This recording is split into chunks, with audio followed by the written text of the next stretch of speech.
धन्यवाद सर। नाम लेके कौन क्या बोल रहा है? आपका बहुत धन्यवाद सर, चंद्रयान पे बोलने के लिए आपने मुझे मौका दिया। सबसे पहले तो हमारे देश के प्रधानमंत्री जिन्होंने जनधन योजना हो या चंद्रयान की योजना हो, सफलता के साथ जो है भारत का तो विश्व भर में दुनिया भर में मान बढ़ाई, बट चंद्रयान की सफलता ये मानवता के लिए एक बहुत बड़ी जीत है। सर, मैं अधीर दा को बहुत गंभीरता से सुन रहा था। वैसे मैं उनसे उम्र में छोटा हूं और अनुभव भी बहुत थोड़ा है, बट फिर भी बैठे बैठे एक चीज मैं जरूर उनको कहना चाहूंगा और शायद कांग्रेस को ये चिंतन करनी चाहिए। जिस कांग्रेस पार्टी ने 7 साल तक जो है भारत में शासन किया और आज भी जो है नेहरू जी को स्थापित करने के लिए इतना जोर लगाना पड़ रहा है, इसका मतलब कुछ तो गलत था। सर, एक विषय कई बार सांसदों की तरफ से आया कि 1962 से जो है हम स्पेस मिशन की ओर आगे बढ़े। मुझे लगता है वो इंडिया का युग था, लेकिन उससे पहले भी जब भारत का युग था तब भी हम जो है स्पेस मिशन में आगे थे। अनुभव उदाहरण बहुत सारे, लेकिन मैं एक ही बात जरूर आपके सामने रखना चाहूंगा। आर्यभट्ट जी ने जो कोपरनिकस थे उनसे 1000 साल पूर्व ये बता दिया था कि पृथ्वी गोल है। और सर, मैं एक दो चीज आपके सामने और रखना चाहूंगा। 1920 के दशक में भारत में मॉडर्न डे स्पेस रिसर्च शुरू हुआ। एस.के. मित्रा, नोबेल प्राइज विजेता सीवी रमन, मेघनाथ साहा जैसे साइंटिस्ट स्पेस रिसर्च जो अग्रणी थे उनके माध्यम से हुआ। और फिर 62 में जो है जाकर के Indian national committee for space research का गठन हुआ। 63 में यानी 1963 में भारत ने पहला रॉकेट लॉन्च किया और इंडियन स्पेस रिसर्च 69 में जाकर के इसरो के नाम से कन्वर्ट हुआ और इसरो ने अब तक जो है 90 सैटेलाइट मिशन लॉन्च किए और इसमें से 48 स्पेस मिशन मोदी जी के समय में कार्यकाल में 9 वर्षों में हुए हैं।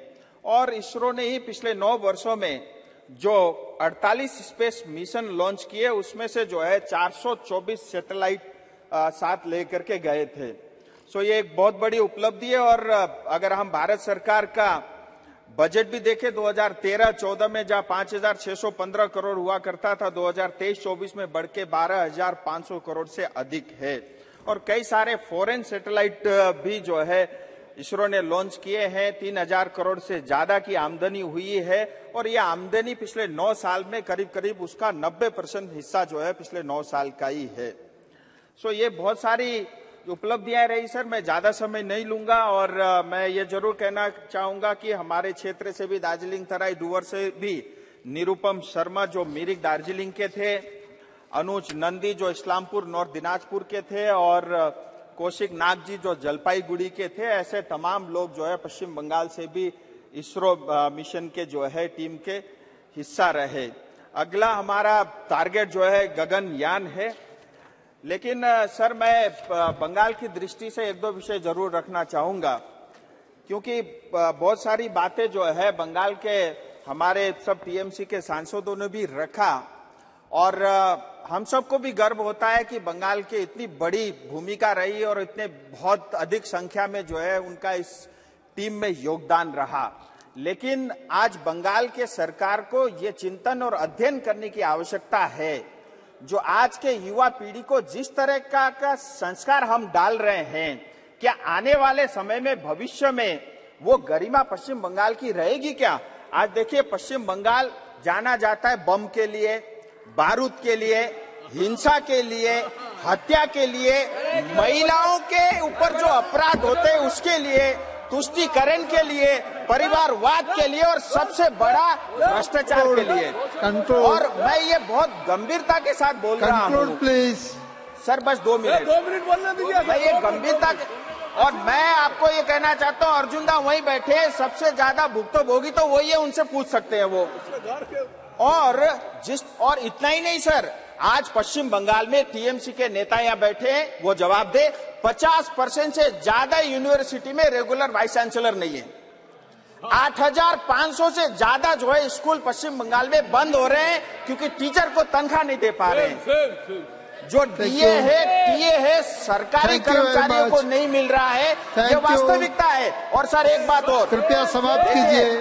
सीपीएम ने 35 साल तक बंगाल में शासन किया। Thank you. सीपीएम ने श्री जसबीर सिंह जी चिल्लाने से अब बैठ जाइए। जसबीर सिंह गिल जी। धन्यवाद चेयरमैन साहब। आज मैं बधाई देता हूं पंजाब वासियों की।